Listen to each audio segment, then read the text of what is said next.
성도 여러분, 오늘은 사순절 세 번째 주일이자 금년 3월 첫 번째 주일입니다. 우리 모두 하나님 앞에 예배를 드리겠습니다. 이제 다 같이 일어나서 찬송가 43장을 부르시겠습니다.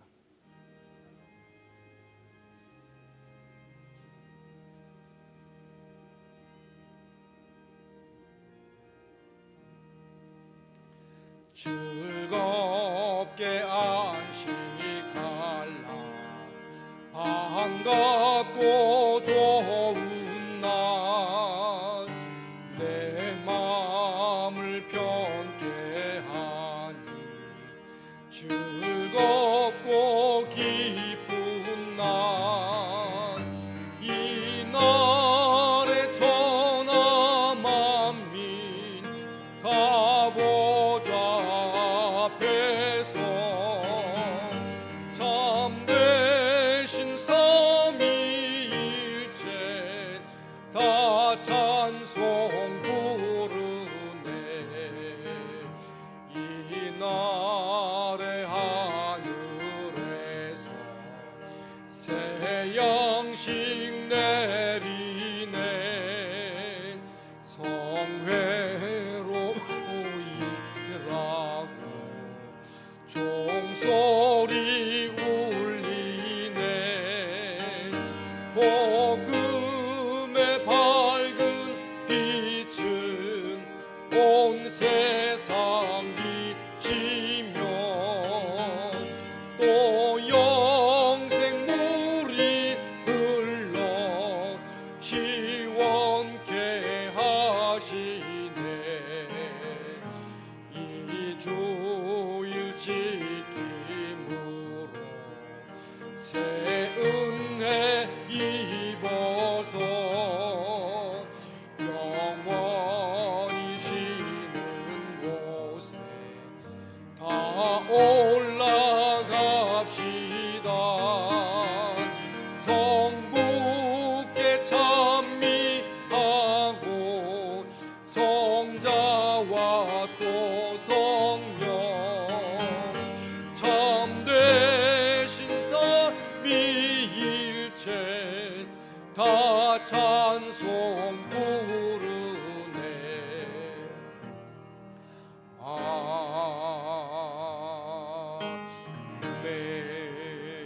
아멘. 사도신경으로 우리 신앙을 고백드리겠습니다. 나는 전능하신 아버지 하나님 천재 창조주를 믿습니다. 나는 그의 유일하신 아들 우리 주 예수 그리스도를 믿습니다. 그는 성령으로 잉태되어 동정녀 마리아에게 선하시고 본디오 빌라도에게 고난을 받아 십자가에 못 박혀 죽으시고 장사된 지 사흘 만에 죽은 자 가운데서 다시 살아나셨으며 하늘에 오르시어 전능하신 아버지 하나님 우편에 앉아 계시다가 거기로부터 살아있는 자와 죽은 자를 심판하러 오십니다. 나는 성령을 믿으며 거룩한 공교회와 성도의 교제와 죄를 용서받는 것과 몸의 부활과 영생을 믿습니다. 아멘. 아멘. 교독문 126번 사순절 세 번째 성시를 교독하시겠습니다. 교독문 126번입니다. 여호와여 나의 영혼이 주를 우러러 보나이다.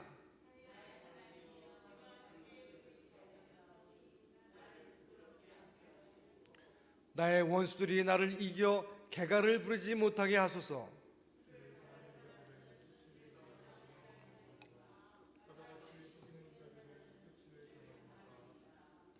여호와여 주의 도를 내게 보이시고 주의 길을 내게 가르치소서.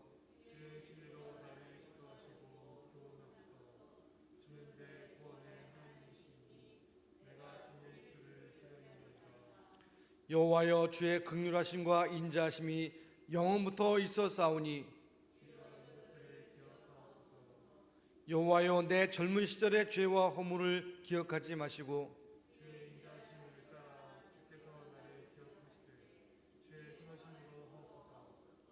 여호와는 선하시고 정직하시니 그러므로 그의 도로 죄인들을 교훈하시리로다.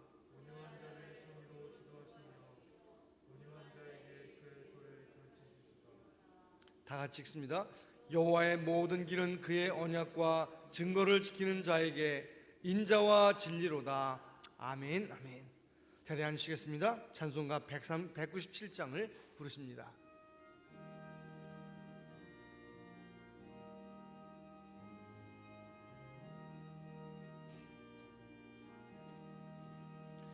은혜가 풍성한 하나님을 믿는 자 한 사람 한 사람 어제나 오늘도 언제든지 편찮고 보호해 주시네. 주여 성령의 은사들을 오늘도 내리어 주소서. 성령의 뜨거운 불길로서 오늘도 충만케 하소서. 정욕과 죄악에 물든 마음 성령의 불길로 태우사 정결케 하소서. 태우소서. 깨끗게 하여 주옵소서.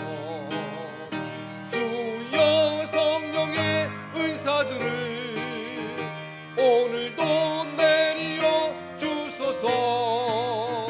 성령의 뜨거운 불길로서 오늘도 충만케 하소서. 희생의 제물로 돌아가신 어린 양 우리 주 예수여 구속의 은혜를 내리시사 오늘도 구원해 주소서.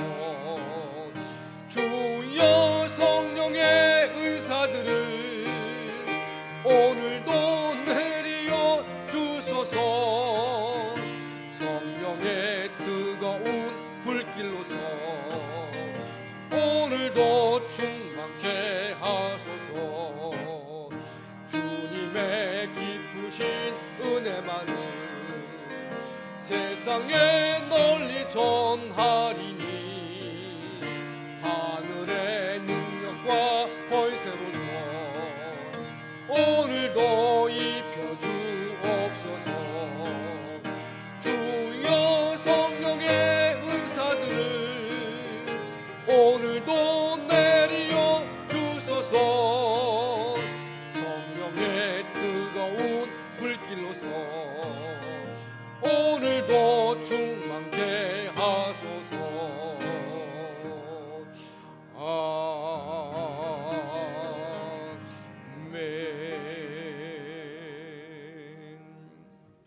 김수관 전사님께서 기도 인도하시겠습니다.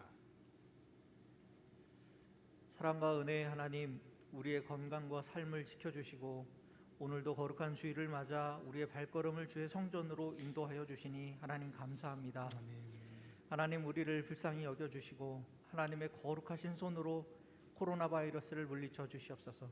하루속히 바이러스가 사라지고 마음껏 하나님을 찬양하고 예배하는 기쁨을 우리가 누리게 하여 주시옵소서.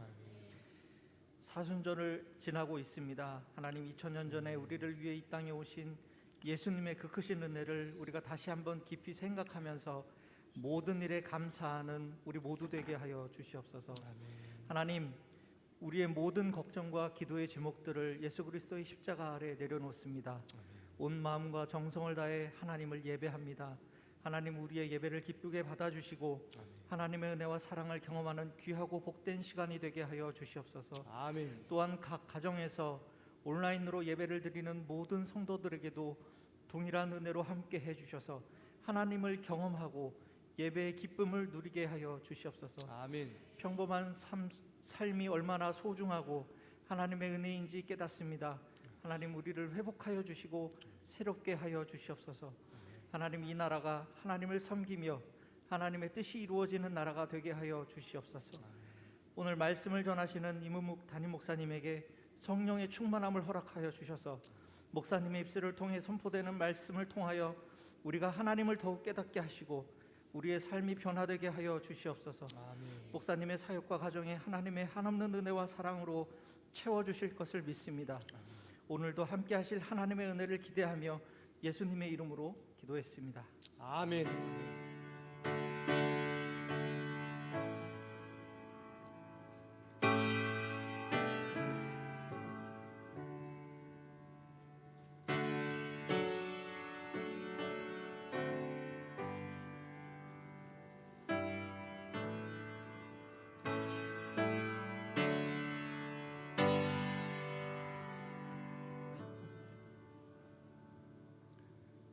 하나님 말씀은 구약성경 스가랴 10장 1절로 12절 말씀입니다.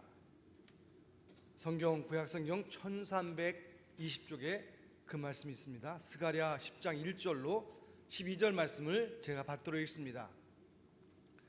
봄비가 올 때 여호와 곧 구름을 이리게 하시는 여호와께 비를 구하라. 무리에게 소낙비를 내려서 밭의 채소를 각 사람에게 주시리라. 드라빔들은 허탄한 것을 말하며 복술자는 진실하지 않은 것을 보고 거짓 꿈을 말한즉 그 위로가 헛됨으로 백성들이 양같이 유리하며 목자가 없으므로 공고를 당하나니 내가 목자들에게 노래를 바라며 내가 순념소들을 벌하리라. 만군의 여호와가 그 무리 곧 유다 족속을 돌보아 그들을 전쟁의 준마와 같게 하리니 모퉁이 돌이 그에게서 말뚝이 그에게서 싸우는 활이 그에게서 권세 잡은 자가 다 일제히 그에게서 나와서 싸울 때 용사같이 거리의 진흙 중에 원수를 밟을 것이라. 여호와가 그들과 함께한즉 그들이 싸워 말탄 자들을 부끄럽게 하리라. 내가 유다 족속을 견고하게 하며 요셉 족속을 구원할지라. 내가 그들을 긍휼히 여김으로 그들이 돌아오게 하리니 그들은 내가 내버린 일이 없었음 같이 되리라. 나는 그들이 하나님 여호와라. 내가 그들에게 들으리라. 에브라임의 용사 같아서 포도주를 마신 같이 마음이 즐거울 것이요 그들의 자손은 보고 기뻐하며 여호와로 말미암아 마음에 즐거워하리라. 내가 그들을 향하여 휘파람을 불어 그들을 모을 것은 내가 그들을 구속하였음이라. 그들이 전에 번성하던 것 같이 번성하리라. 내가 그들을 여러 백성들 가운데 흩으려니와 그들이 먼 곳에서 나를 기억하고 그들이 살아서 그들의 자녀들과 함께 돌아올지라. 내가 그들을 애굽 땅에서 돌아오게 하며 그들을 아수르에서 모으며 길앗 땅과 레바논으로 그들을 이끌어 가리니 그들이 거할 곳이 부족하리라. 내가 그들이 고난의 바다를 지나갈 때에 바다 물결을 치리니 나일의 깊은 곳이 다 마르겠고 아수르의 교만이 낮아지겠고 애굽의 규가 없어지리라. 내가 그들에게 나 여호와를 의지하여 견고하게 하리니 그들이 내 이름으로 행하리라. 나 여호와의 말이니라. 아멘. 아멘. 오늘 말씀의 제목은 은혜의 봄비입니다. 시골에 살던 어떤 사람이 서울에 이사를 와서 아파트에 살기 시작했습니다. 아파트에 살고 있지만 가끔 시골 생각이 나서 이제 베란다에다가 닭을 키우기 시작했어요. 근데 이 닭을 키울 때 여러분 아시다시피 냄새도 날 수 있고요. 또 여러 가지 닭을 돌보는데 얼음이 있으니까 어떤 사람이 이제 도와줘가지고 닭을 잘 키울 수 있도록 자동 장비를 갖추었습니다. 자동적으로 습도와 온도를 조절하고 그리고 시스템을 갖추어서 때가 되면 이제 물이 나오고 때가 되면 모이가 나오도록 만들었습니다. 근데 얼마 지나지 않아서 닭이 전혀 울지를 않는 거예요. 그래서 그 닭을 판 사람에게 이제 가게에 쫓아가서 물었습니다. 이 닭이 울지를 않습니다. 혹시 당신이 병든 닭을 판 것이 아닙니까? 하고 물었어요. 그때 주인이 이렇게 얘기합니다. 그 닭 모이는 제대로 줍니까? 그랬더니 모이 자동적으로 나옵니다. 또 닭을 판 사람이 묻습니다. 그럼 물은 제대로 줍니까? 그랬더니 대답하기를 물도 자동적으로 나오죠 하고 얘기했어요. 온도는요? 그랬더니 온도도 다 자동적으로 조절됩니다 하고 얘기했어요. 그러니까 닭이 거기서 그냥 나오는 모이 먹고 나오는 물 먹고 그리고 온도 습도 조절되니까 뭐 닭이 할 일은 별로 없습니다 그렇게 얘기를 했어요. 그랬더니 닭이 그 말을 듣더니 바로 그렇기 때문에 울지 않는 겁니다 하고 얘기하는 거예요. 아니 그러니까 울지 않다니요? 그게 무슨 얘기입니까? 아니 세상에 울지 않는 닭도 있습니까? 하고 말했더니, 그러면서 혹시 당신이 울지 않는 닭을 판 겁니까? 그렇게 물었더니 그 닭을 판 사람이 이렇게 얘기합니다. 아이고 생각해보세요 선생님, 닭이 뭐가 쉬어서 울겠습니까? 물도 모이도 온도도 습도도 자동적으로 다 조절되는데 닭이 부족한 게 없는데 무엇 때문에 무엇이 아쉬워서 울겠습니까? 하고 말하더라는 거예요. 닭이 우는 것은 다 아쉬워서 운다는 거예요. 다 자기 이제 얘기가 있는 거예요. 거기 다 그 닭의 언어가 포함되어 있는 거예요. 그러니까 아쉬운 게 없으면 울지도 않는다는 것입니다. 우리 인생도 마찬가지예요. 우리가 기도하는 이유가 무엇입니까? 뭔가 부족을 느끼기 때문이에요. 우리가 연약하기 때문에 하나님이 필요합니다. 우리 인간의 문제는 결국 보면 결핍의 문제고 목마름의 문제예요.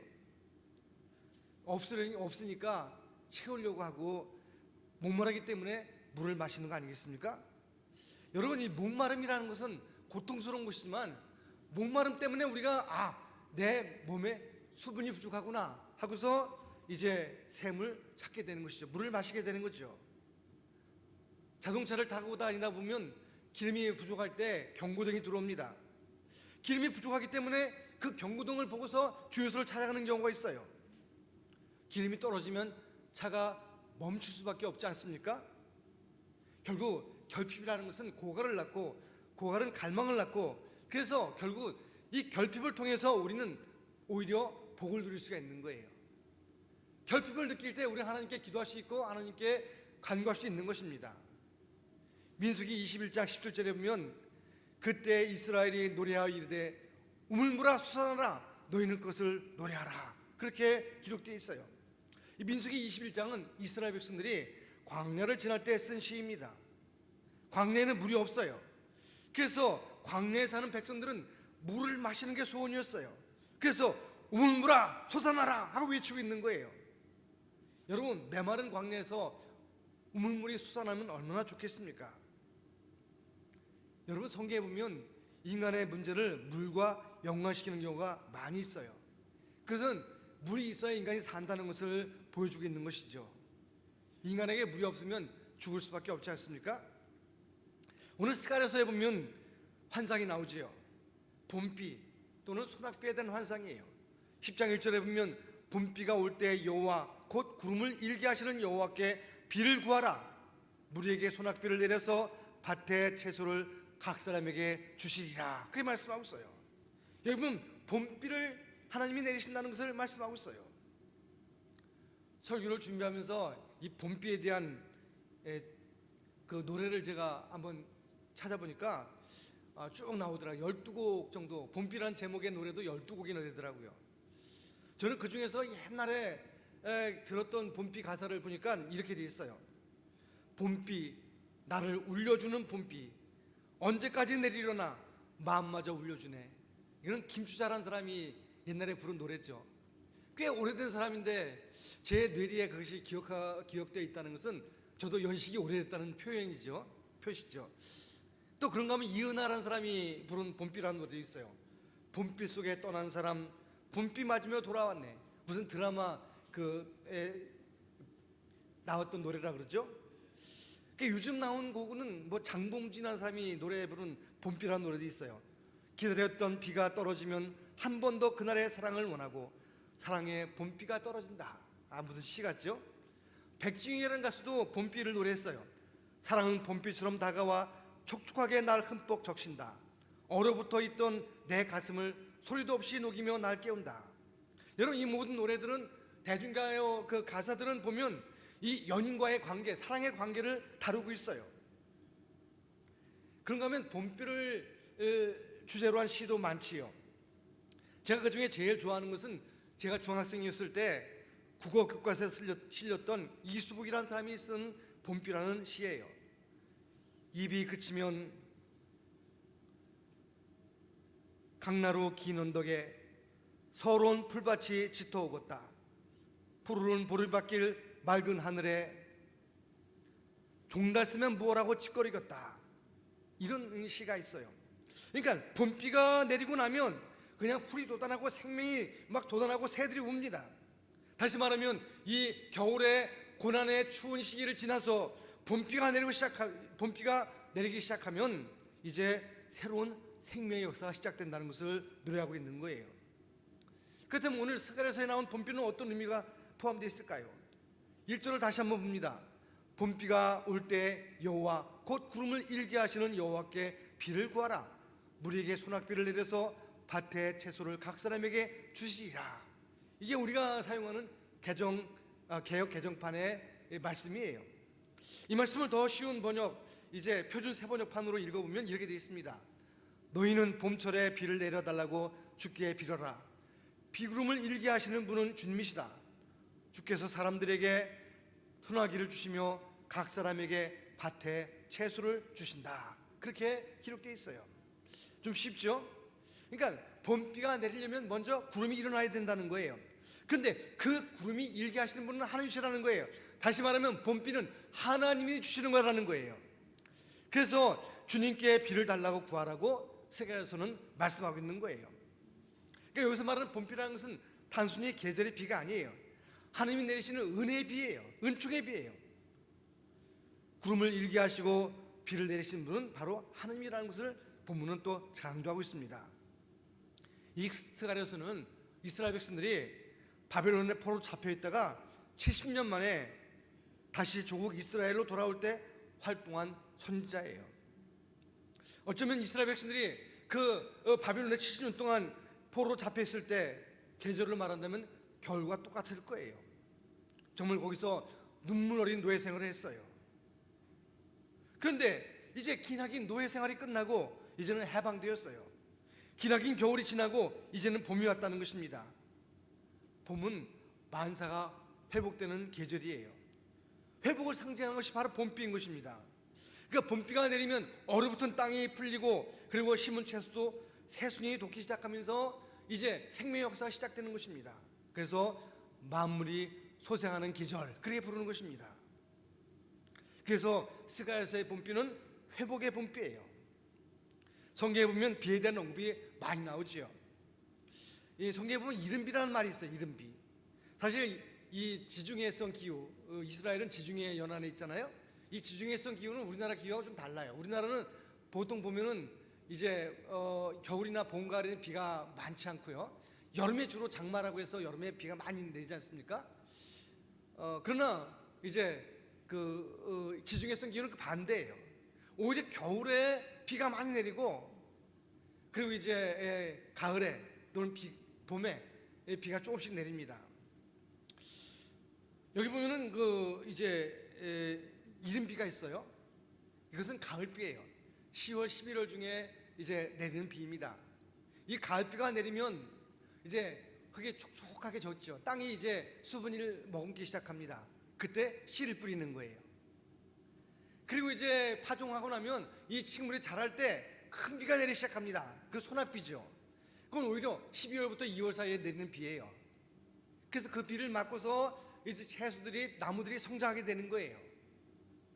그런가 하면 이제 그 겨울을 지나고 봄이 되면 늦은 비가 내리는데 3월 달에 내리는 봄비예요.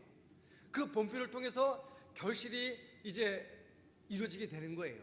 그러니까 말하자면 이른 비는 파종, 큰 비는 성장, 늦은 비는 결실을 가져다 준다고 말할 수 있을 것입니다. 그러니까 여러분 여기서 모든 것을 생각해 보면 하나님이 이제 비를 내리심으로 말미암아서 씨 뿌리는 것, 자라는 것, 열매 맺는 것, 모든 것을 하나님이 인도하신다는 거예요. 다시 말하면 우리 인생에도 마찬가지예요. 우리 인생은 정말 하나님이 주시는 은혜 가운데 살아야 된다는 것을 말씀하고 있는 거예요.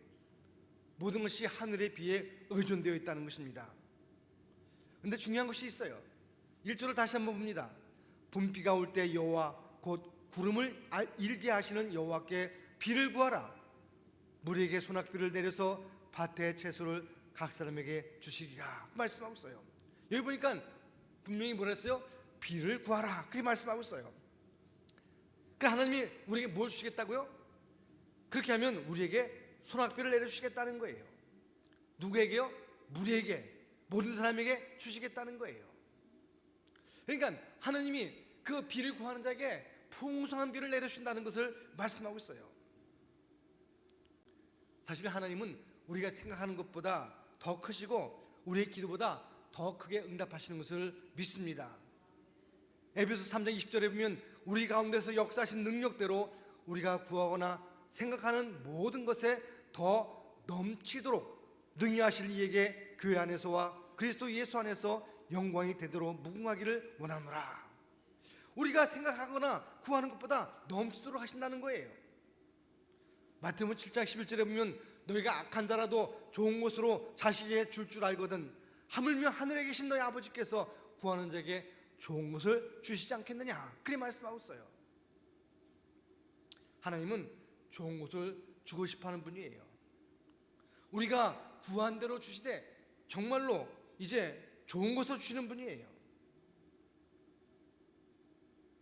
그러니까 우리가 구하는 것 이상으로 주시는 것을 기억하시기 바랍니다. 하나님은 우리가 구하는 것보다 더 크신 분이에요. 가장 좋은 것으로 주시는 분이에요. 그러므로 우리는 그 하나님 주시는 은혜를 따라서 회복할 수 있는 거예요. 은혜를 받아서 성장할 수 있는 거예요. 그럼 여러분, 하나님이 우리에게 소낙비 같은 은혜를 주시면서 어떻게 이스라엘이 회복되기를 원하셨습니까?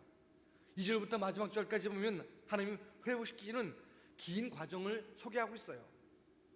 그러면 하나님께서 이 땅에 봄비를 소낙비같이 내려주시면 어떤 일이 일어날까요? 우선 첫 번째로 우상에게서 돌아서게 된다는 것입니다.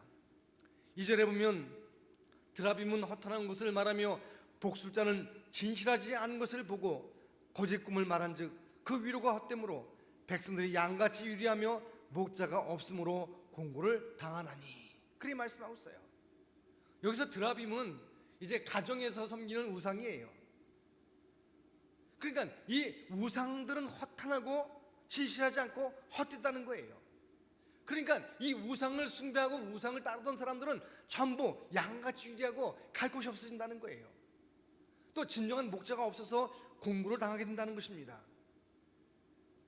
하나님은 주전 520년경에 바벨론에서 돌아온 학계를 통해서 또 스가랴를 통해서 성전을 재건하도록 하셨어요.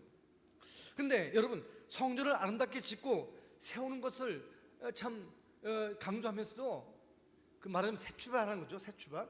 근데 이 새 출발을 위해서 진정으로 회복을 위해서 할 일이 무엇이냐 하는 것을 먼저 말씀하셨어요. 먼저 우상으로부터 돌아서라는 것입니다. 드라빔, 복술은 점치는 거죠. 거짓 꿈, 이런 것이 아름다운 성전 속에서 계속된다면 정말로 이스라엘 백성은 더 공경에 빠질 수밖에 없다는 것입니다. 성전을 아름답게 짓는 것만으로 충분하지 않다는 거예요. 우상으로부터 떠나야 된다는 거예요. 우상을 떠나지 않았는데 성전을 지었다고 해서 새 시대가 시작되지는 않는다는 것입니다. 어떻습니까? 우리가 섬기는 우상이 무엇입니까? 우리는 우상 그러면 눈에 보이는 어떤 신상을 떠올리기 쉬워요. 아직도 세상 곳곳에 보면 눈에 보이는 어떤 신상을 세워놓고 그것을 숭배하는 우상 숭배가 성행하고 있어요. 그러나 그보다 더 큰 우상은 눈에 보이지 않는 마음의 우상이에요. 에스겔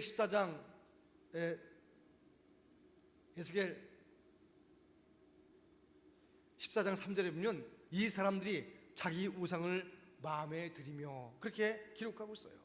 사람들이 각각 우상을 두게 된다는 거예요.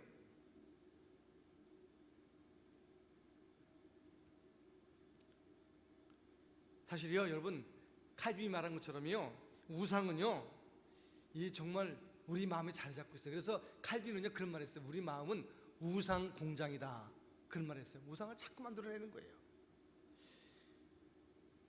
이 우상은요, 말하자면 하나님 대용품 또는 짝퉁 하나님 뭐 이렇게 부를 수 있을 거예요. 하나님 외에 다른 것을 섬기면 그것이 우상이 될 수 있어요. 하나님이 없어도 이것만 있으면 내가 살 것 같다, 그거 바로 그게 우상이에요. 하나님보다 더 크게 우리 마음과 생각을 차지하고 있는 것, 그것이 우상이에요. 하나님보다 우리를 더 이제 풍요롭게 하려고 생각하는 것, 그것이 우상이에요. 인간은 우상과 이제 세 가지 관계를 가지게 되죠. 처음에는 어떻게 해요? 우상을 사모하게 돼요. 그리고 이제 두 번째는 어떻게 해요? 우상을 섬겨요. 그러다가 나중에는 뭐예요? 우상의 종이 되는 거예요. 그래서 우리가 하나님 앞에 나올 때마다 이 우상들과 결별이 되는 거예요. 여러분 그 복음성가 가사에 이런 거 있죠? 내가 주인 삼은 모든 건 내려놓고 내 주 대신 주 앞에 나가 내가 사랑했던 모든 건 내려놓고 주님만 사랑해. 여러분 우리가 주일마다 나와서 예배드리는 것은 그냥 단순한 종교행위가 아니에요. 일주일 동안 내가 섬겼던 우상을 다 버리고 다 내려놓고 하나님이 진정한 나의 주인이십니다 고백하는 거예요. 현대인들에게 가장 큰 우상은 무엇일까요? 물질이에요. 물질이 우상이 되면 물질이 나쁜 주인이 돼서 우리를 망하게 할 때가 있어요. 성경은 뭐라 했어요?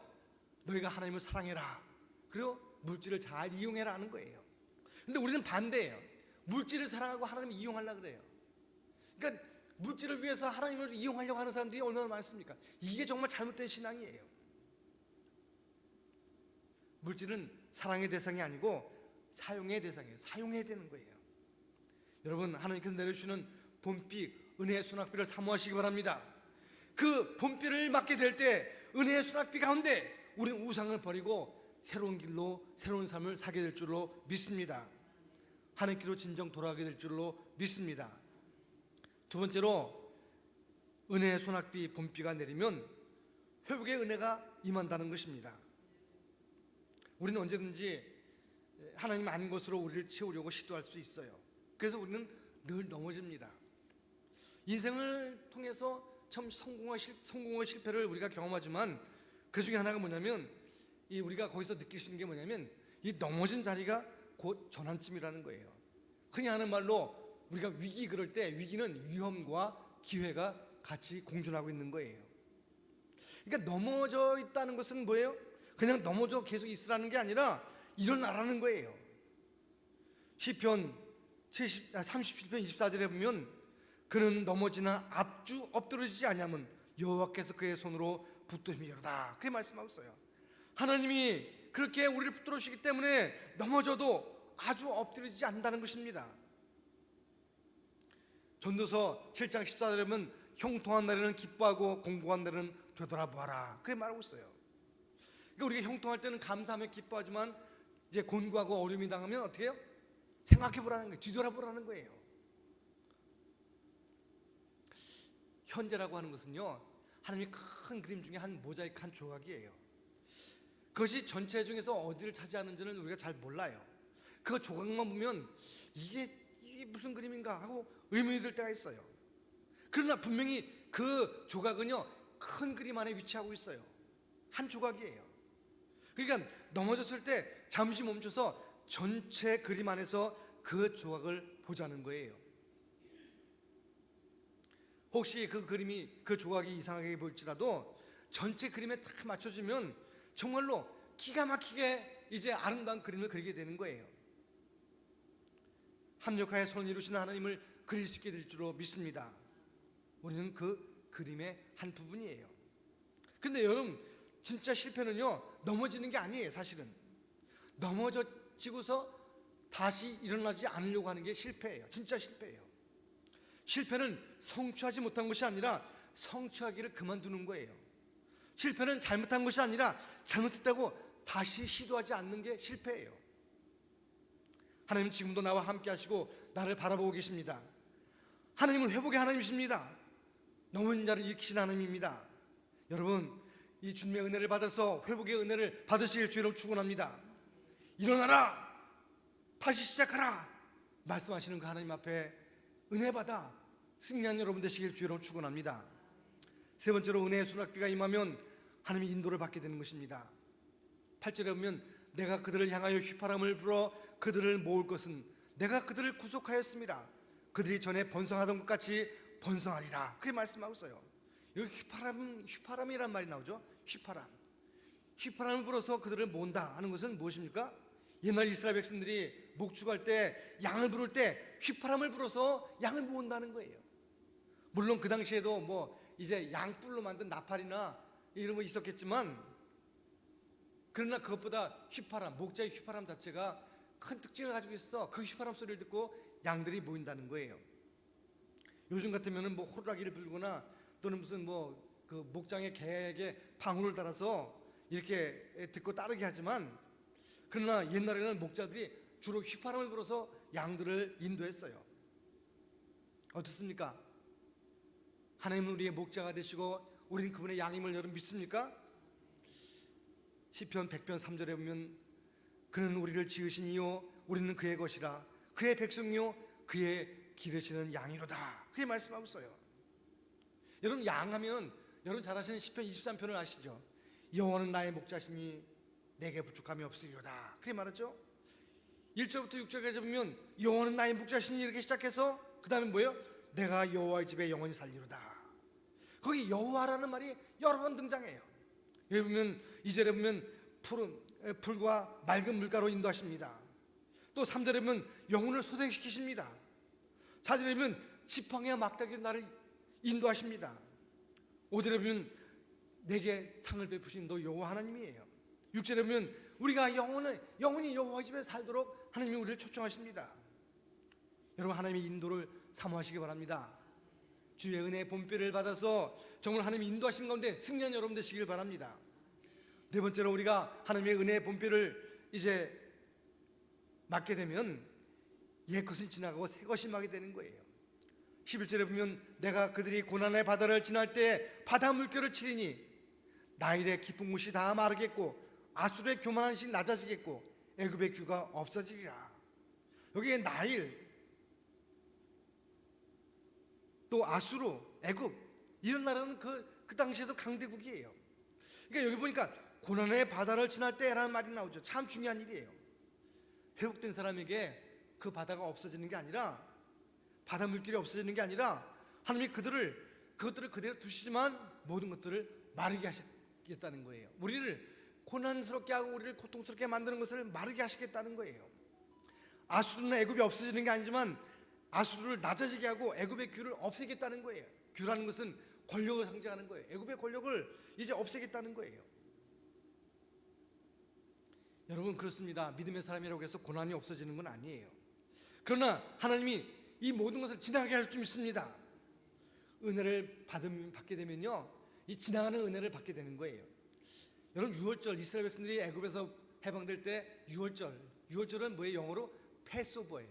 유월이라는 게 뭐예요? 그냥 지나가는 거예요. 재앙을 내리는 천사가 그냥 지나가는 거예요. 그냥 넘어가는 거예요. 바로의 학들을 넘어서고 홍해바다를 넘어서고 광야를 넘어서고 가나안으로 가는 것이 바로 유월절인 줄 믿습니다. 이태리에 가면요, 밀라노에 대성당이 있어요. 거기 문 좌우 또 위쪽에 서로 세 가지 문구가 있어요. 문의 우측에는 장미꽃이 그려져 있고 이렇게 돼 있어요. 우리를 즐겁게 하는 모든 것은 한순간뿐이다, 그런 문구가 있어요. 또 문의 왼쪽 편에는 가시 십자가가 있어요. 거기 또 뭐 이렇게 써 있어요. 우리를 괴롭히는 것들도 오직 한순간뿐이다, 그런 글이 있어요. 그리고 문 상단에 보면 뭐라고 되어 있냐면 영원한 것보다 더 소중한 것은 아무것도 없다, 그렇게 되어 있어요. 결국 무엇입니까? 고난도 또 즐거운 것도 다 지나가지만 영원한 것, 그것보다 소중한 것은 없다는 것입니다. 여러분, 영원하신 하나님, 영원하신 생명을 붙잡게 되시기 바랍니다. 주의 은혜의 소낙비가 우리 교회에 내려서 우리 모두가 그 영원한 하나님의 능력을 체험하게 되실 주의로 축원합니다. 마지막으로 은혜의 소낙비가 내리면 우리를 견고하게 하는 복이 임합니다. 12절에 보면 내가 그들에게 나 여호와를 의지하여 견고하게 하리니 그들이 내 이름으로 행하리라, 나 여호와의 말이니라. 여러분, 회복의 최종 목적은 무엇입니까? 견고함이에요. 견고함이란 뭐예요? 흔들리지 않는 거예요. 반석 위에 서는 거예요. 여러분, 예루살렘 성전이요, 그 반석 위에 서 있죠. 큰 바위터에 서 있어요. 역대 3장 1절에 보면 이렇게 돼 있어요. 솔로몬이 예루살렘 모리아산에 여호와의 전 건축하기를 시작하니 그곳은 전에 여호와께서 그의 아버지 다윗에게 나타나신 곳이요 여붓 사람 오르난의 타작마당에 다윗이 정한 곳이라. 여러분, 성전이 세워진 곳은요, 모리아산에 세워졌는데 그 돌 위에 세워졌는데 하나님이 과거에 다윗에게 나타난 적이 있고요, 또 오르난의 타작마당이 있는 곳이었다는 거예요.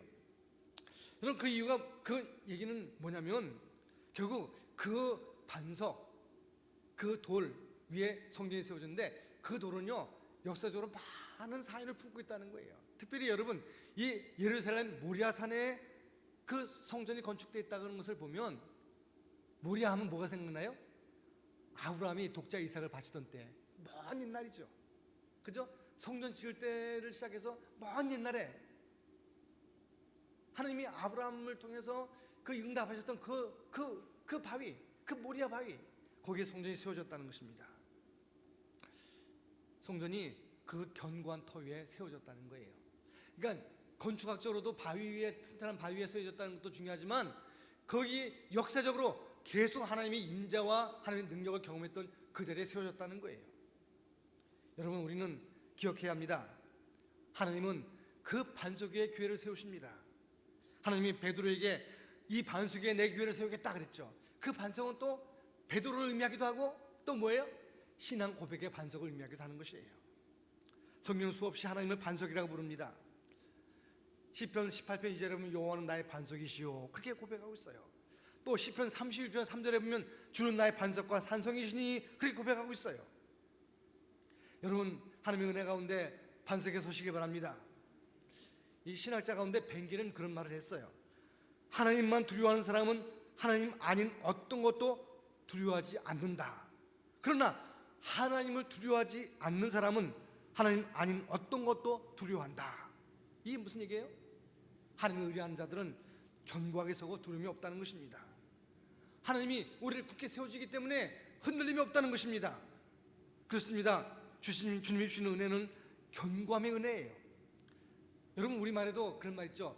비온 후에 땅이 굳는다, 그런 말이 있어요. 은혜의 봄비가 임하면요, 처음엔 땅이 부드러워져서 좋지만 이제 얼마 지나고 나면요, 그 땅이 이제 물러지지 않도록 오히려 땅이 더 굳어지고 견고해진다는 거예요. 이제 우리가 봄을 맞이해서 우리 심령에 성령의 봄비가 내려도 기도합시다. 성령의 임하시옵소서. 회복의 영이 우리 가운데 오시옵소서. 우리 교회의 겨울을 이기고 새 생명의 역사 일어나게 하옵소서.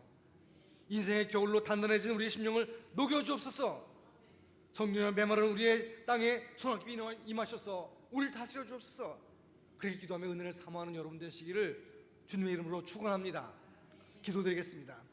하나님, 은혜와 사랑을 감사합니다. 주의 부르심을 따라서 오늘도 주님 앞에 나온 심령들에게 은혜의 단비를, 성령의 소낙비를, 성령의 봄비를 내려 주옵소서. 주의 은혜로 말미암아 우리가 샘을 얻고 다시 한번 생명의 역사를 시작할 수 있도록 인도해 주옵소서. 주를 말미암아 승리하고, 주를 말미암아 든든해지고, 주를 말미암아 날마다 전진할 수 있도록 역사해 주옵소서. 주의 인도하심을 믿사옵고 예수님의 이름으로 감사하며 기도드리옵나이다. 아멘. 찬송가 183장을 다 같이 부르십니다.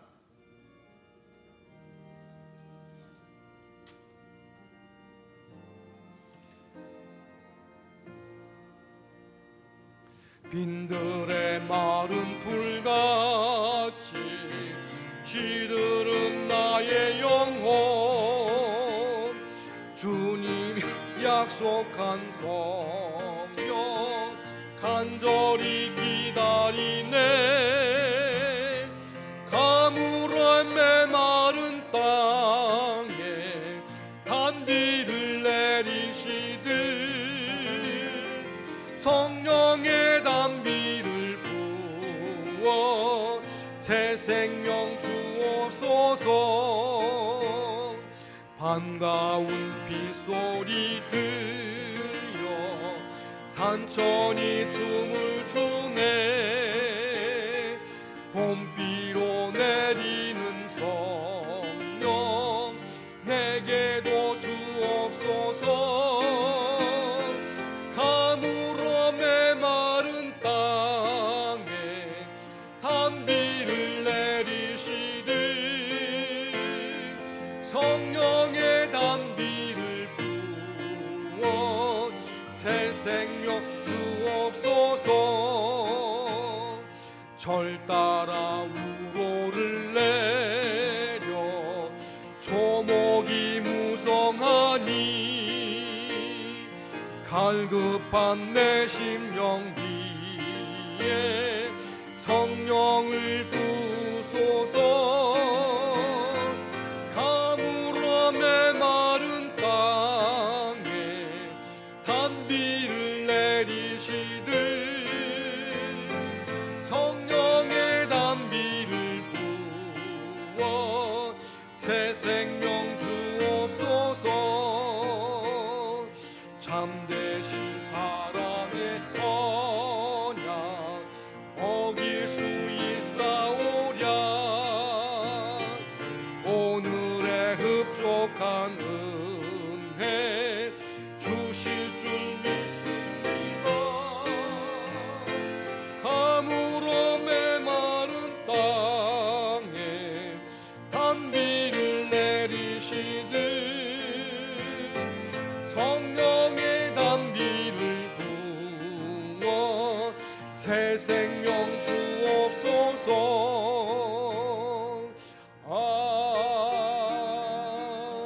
아멘. 기도드리겠습니다. 주님의 크신 은혜와 사랑을 감사드립니다. 가물어 메마른 땅에 단비를 내리시는 주의 은혜를 믿습니다. 교훈에 얼었던 우리 심령 속에도 은혜의 봄비를 내려주셔서 우리가 샘을 얻고 다시 한번 생명의 역사를 체험할 수 있도록 인도해 주옵소서. 우리 교회가 또 우리 가정이 우리나라가 주님의 은혜로 말미암아 다시 한번 회복되는 은혜를 받을 수 있도록 인도해 주옵소서. 오늘도 하나님 앞에 귀한 예물을 드립니다. 귀한 성도를 붙들어 주시고 그들의 삶이 주님 안에서 복되며 은혜가 충만하며 기쁨이 충만하도록 인도해 주옵소서. 물질이 우리의 주인이 아니라 하나님이 우리의 주인이심을 고백하며 주님께서 주신 물질을 주 앞에 드렸습니다. 주님 우리의 모든 것들을 인도하사 하나님의 은혜 가운데 하나님 중심주로 하나님 제일주로 살 수 있도록 은혜를 부어 주옵소서. 주의 도우심을 믿사옵고 예수님의 이름으로 감사하며 기도드리옵나이다. 아멘.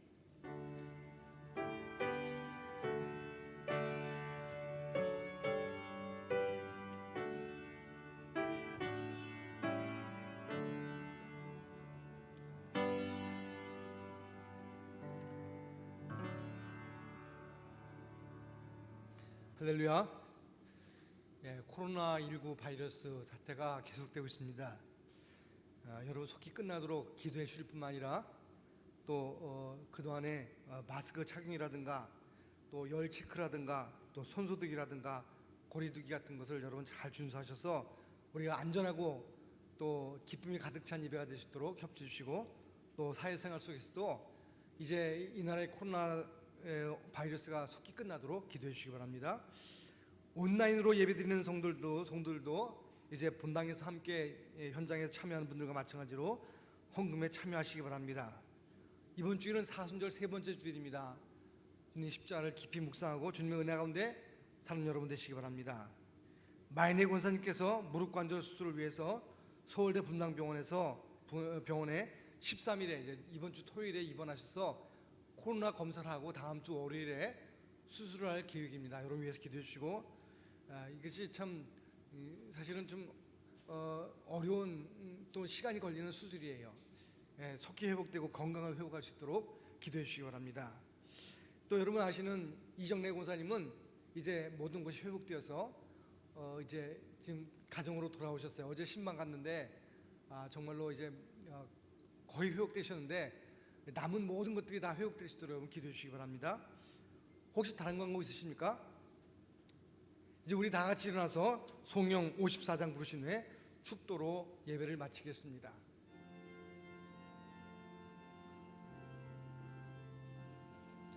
주여